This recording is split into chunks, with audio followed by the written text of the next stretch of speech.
Look, this Sunday's matchup is going to be the two-time and reigning MVP against the favorite after 3 weeks for NFL MVP. I mean, what Josh Allen is doing is spectacular.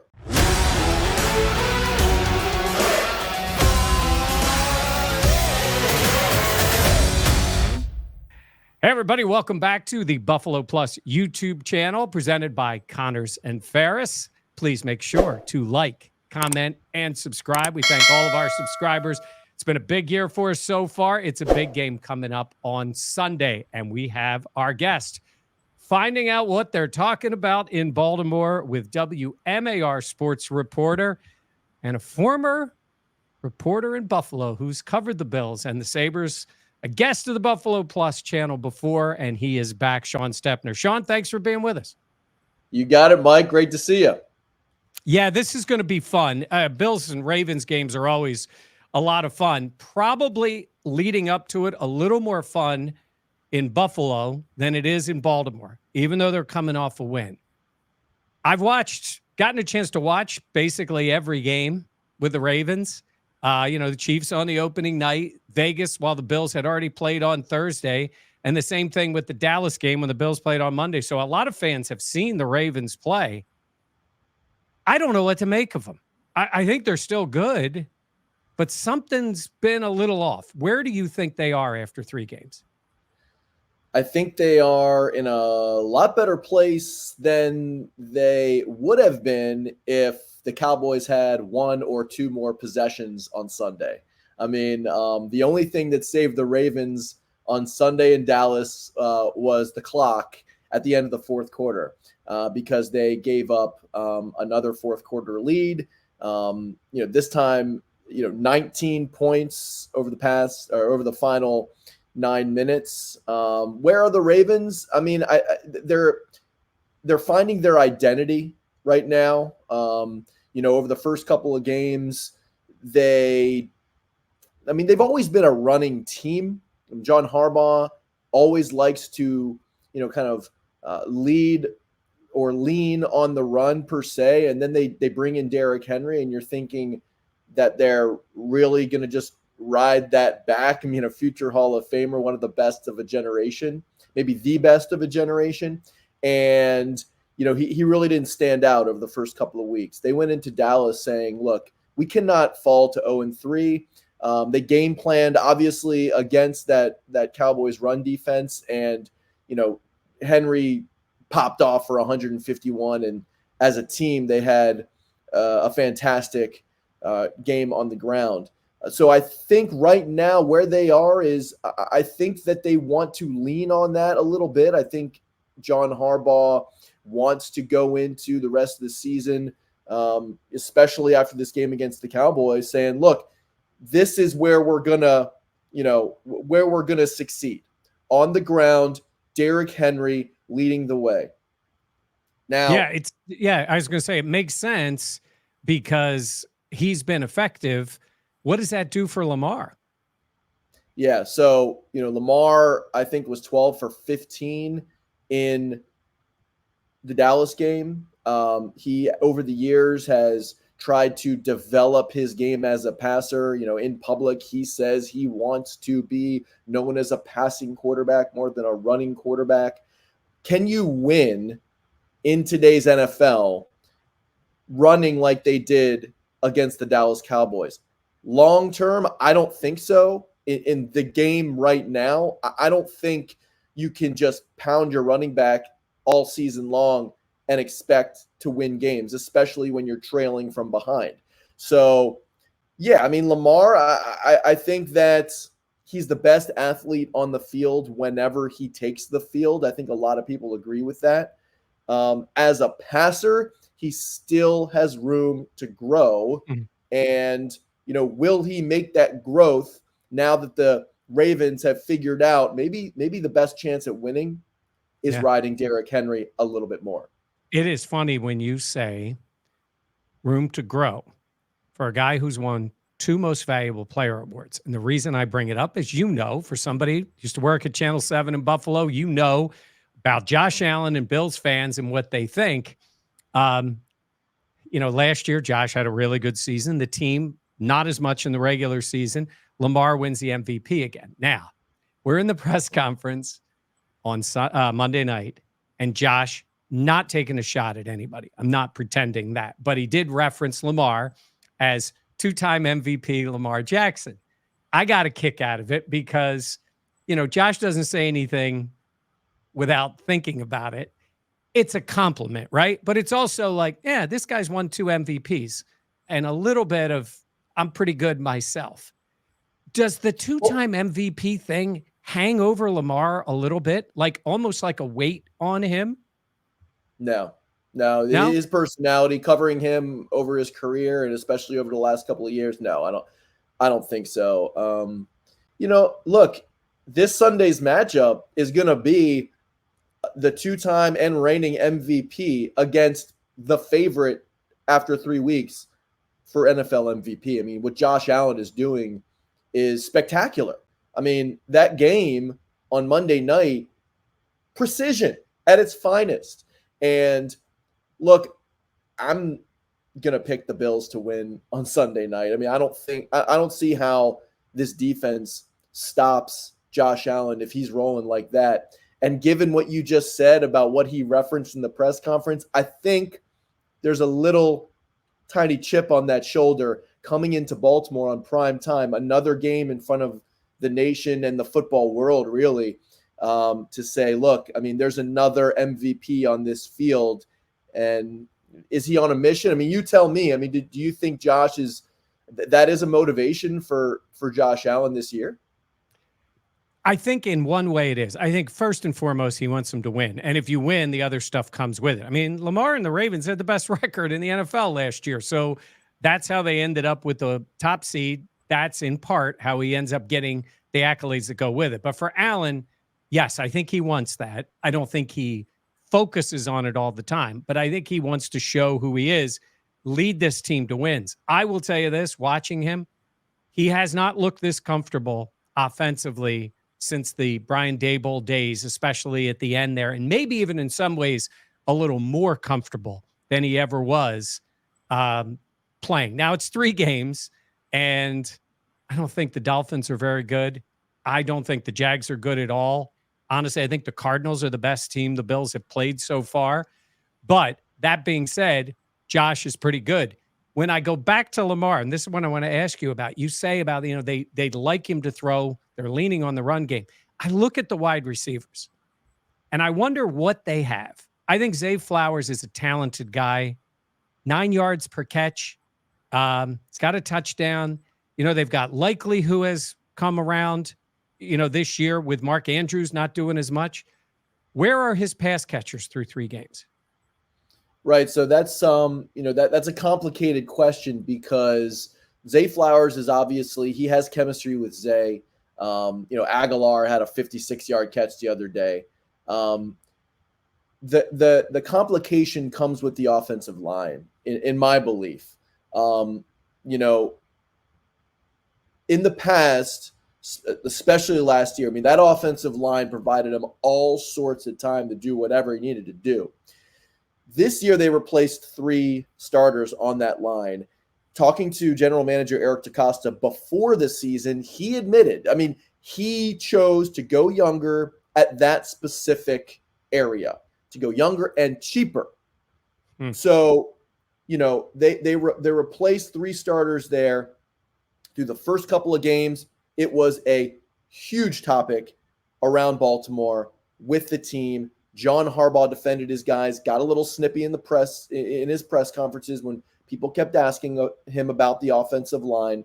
You really saw it at the beginning of the season in that opener against Kansas City. I mean, they schemed it up so Lamar would just almost throw it immediately. I mean, quickly, short passes, try to get some yak and then at some point he knew he didn't have the time to drop back, let plays develop, throw it a little deeper. Against the Cowboys, it improved dramatically. Their run blocking, especially. Their pass blocking, I still don't think Harbaugh and the offense, Todd Monken, the offensive coordinator, trust the offensive line as pass blockers. So it's kind of a double-edged sword there. It's a complicated question. I mean, they're all capable. Rashad Bateman, a first-round pick from a few years ago, he's come on as of late. I mean, he's reliable. He's made some big catches already this year. If you were watching that Kansas City opener, he made a huge catch late in the ball game. Stretched out, got it, hauled one in to allow them to have those 3 opportunities from goal to go at the end that they didn't convert. But Zay Flowers still is number 1, and the tight ends. It's really shocking to see Mark Andrews. 6 catches. I wrote this down. 6 catches, 8 targets. 8 targets through 3 games. I mean, you don't see that from Mark Andrews, who has historically been old reliable for Lamar Jackson. That's the safety blanket. But look, when Mark Andrews was out late last year after that hip drop tackle, Lamar really developed some good chemistry with Isaiah Likely. And, we saw what Likely did in that opener against the Chiefs. So still a work in progress, Mike. Yeah, there's no doubt about it. I wanted to mention for Bills fans, you have Deontay Hardy, who Bills fans know mostly as a returner. Yes, that's true. And I don't think he has much of the role in the offense, but we'll see him as a return guy. Let's go to the defense a little bit. The names, the big names there. I'm a huge Kyle Hamilton fan. I wanted to see the Bills pick him that year in the draft. We were in Vegas for the draft. I got a chance to talk to him. He just felt like that kind of player. And Shawn, as you know, I've been doing this for 100 years. Yeah. I remember being in Orchard Park. They brought in players for draft visits, and one of them years ago was Ed Reed. And I remember talking to Ed Reed thinking, man, every time I watch Miami play, this guy makes a play. Now, what do I know? I'm not the scout, but I loved seeing Ed Reed. I thought maybe the Bills make a play for him. They don't. He goes to the Ravens. Yeah, Hall of Fame. I'm not saying Kyle Hamilton's going to the Hall of Fame. I think he's a hell of a player. I think he makes plays. Am I wrong? Is he the best player on this defense now? Absolutely. I mean, by far and away. I mean, he's the second best player on the team behind Lamar. Against the Cowboys, he showed up in a big way. It's almost like he took it upon himself to just say, look, we are not going to fall to 0-3 by any means. So he was hitting people. He was flying around. He was the old Kyle Hamilton. The first couple weeks, you're almost thinking like, is he battling an injury that we don't know about? Like, what's going on? They're dealing with a new defensive coordinator. Maybe that's working itself out. Zach Orr, young guy, former player, former All-Pro with the Ravens, was forced to retire because of some health issues. So, but yeah, Kyle Hamilton, I mean, he's just a Swiss Army knife freak of a guy, and a good guy too. I mean, talking to him in the locker room, he's won the Media Good Guy Award for the Ravens. So he's a guy you root for, and he's fun to watch. But yeah, he is the best player, no doubt, on that defense. Roquan Smith, they paid him a lot of money for a linebacker. He's this whole time in the league. Is he still elite? Is he still that kind of player? Yeah, for sure. But it's funny, along with a lot of guys you're asking questions about through these first 3 weeks with the Ravens, it looks like he lost a little bit of a step, a little bit of speed. I mean, he looks a little heavier, maybe. A lot of people are talking about it around here, like, what's up with Roquan? We're not kind of seeing him. In the past, it was easy to watch Ravens games and just spot Roquan Smith because of the big plays he made and, the just flying around type of guy on defense. He doesn't really jump out through 3 games. But again, maybe it's this defense working itself out. I don't think he's really lost a step long term, but he's definitely the quarterback of that defensive unit. So I noticed in the Dallas game, he drops into coverage. He had to think, not in the meeting room, had to think he had help behind him. And it was an easy touchdown. I think it was Tolbert, whoever scored for Dallas. And he's looking around like, where was whether it was safety, corner, whatever it was, it looked like it. And I'm wondering, you mentioned about Orr. I mean, McDonald did a hell of a job with the defense. He's now 3-0 in Seattle. So there's probably some, even with these veteran guys, some thinking, not just reacting, because they got so used to what they were doing on defense, even though Orr's been around, right? Couple things. One is, if you look back a couple years ago when Mike Macdonald started, you'd think like covering Mike Macdonald, you'd get Mike Macdonald and Mike McDaniels like straight. I never do when I'm talking about them. It's like, oh, it's always one or the other. Anyway, you'd think that a couple years ago, Mike Macdonald, if you look back, he actually did have over the first kind of half of the season, he had some struggles when he jumped from Michigan to the Ravens to coordinate that defense. I mean, he had history with the Ravens, but now he was in charge. He's a young guy as well in football coaching terms, coordinating terms. I think Zach Orr is working through that as well, like I said. But also, you look at that defense from last year to this year, they didn't only lose Macdonald, they lost Anthony Weaver, who's in Miami. Mm-hmm. They lost Denard Wilson, who I believe went to the Titans. So they lost some brain trust in that defensive room, and they just have to come up with their ways, get comfortable, get the chemistry, get the communication going on game day, and I think they'll work it out. But doing it against the Bills on Sunday night, might not be the tough. game that you want to have some mistakes, right, with that communication. All right, I want to ask you about the kicker and then a couple of bigger picture things. So Justin Tucker, when you're not paying attention weekly, you're like, Justin Tucker, he's Hall of Fame kicker, like one of the best to ever kick. Ever. And you see him trot him out there and you're like, Justin Tucker. And then you see him miss and you miss from distance when he used to be as close to automatic as you ever get in the NFL. They talk a lot in Buffalo about Tyler Bass and him holding on to his job because he has struggled. And he had some good moments, but he certainly doesn't have the resume of Tucker.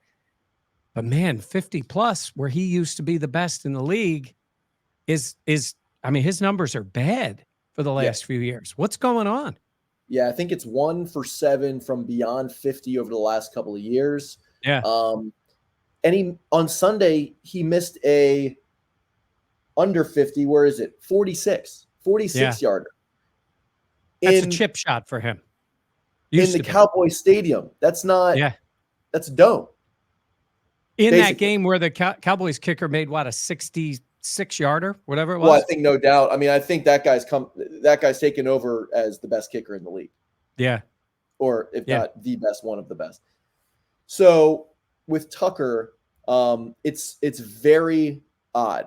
It's very bizarre. Look, Father Time's undefeated, right? That's what you always say. But it's not like he's missing short.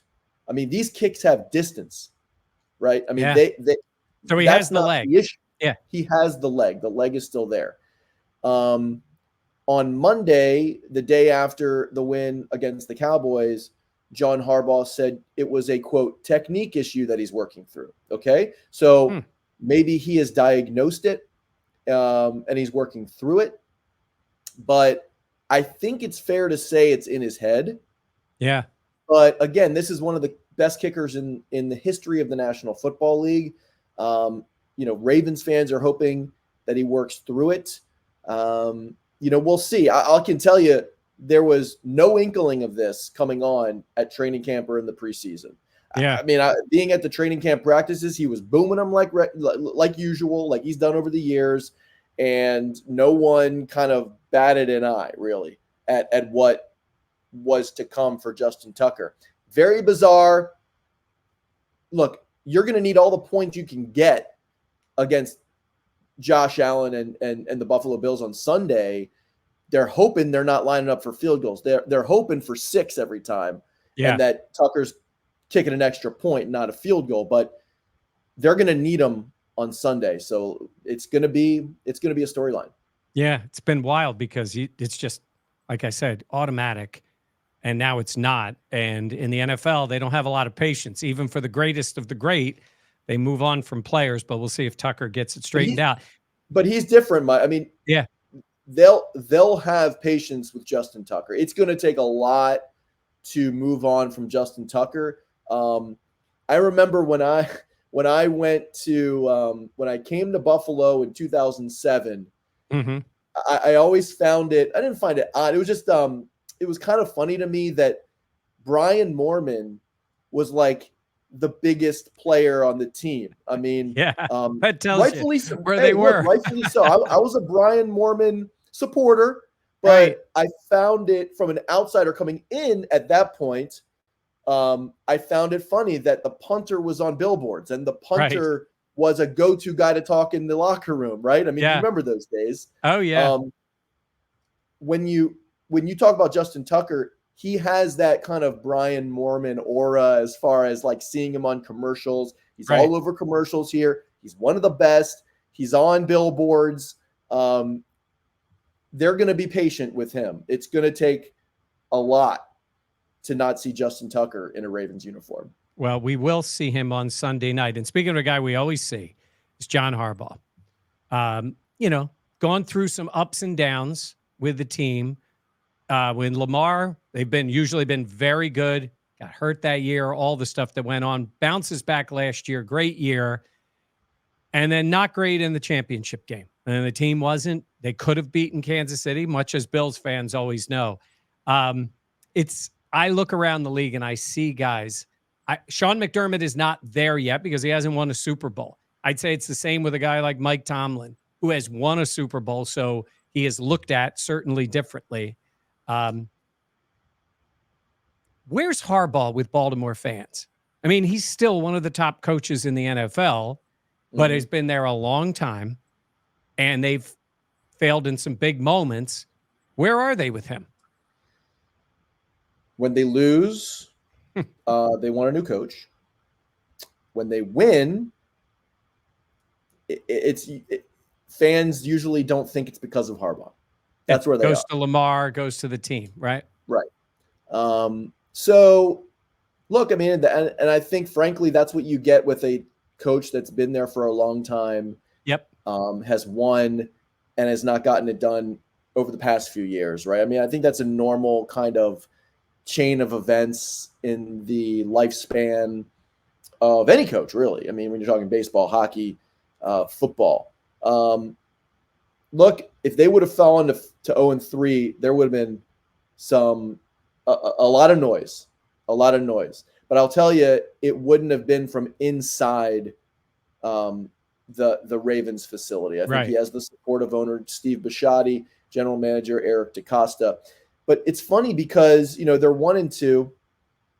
But if you look around the division, the AFC North, historically one of the most brutal divisions in football, certainly one of the toughest over the years. But you know how every year there's one division that is just like the pits. It's usually the AFC South.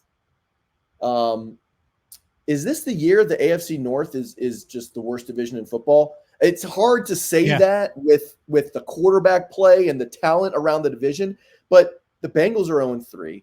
The Ravens are 1-2 and have flaws. The Browns are the Browns, right? I mean, the Steelers are 3-0. Yeah. The Pittsburgh's 3-0, but who are the Steelers? When you're talking coaches, Tomlin, they never have a losing record.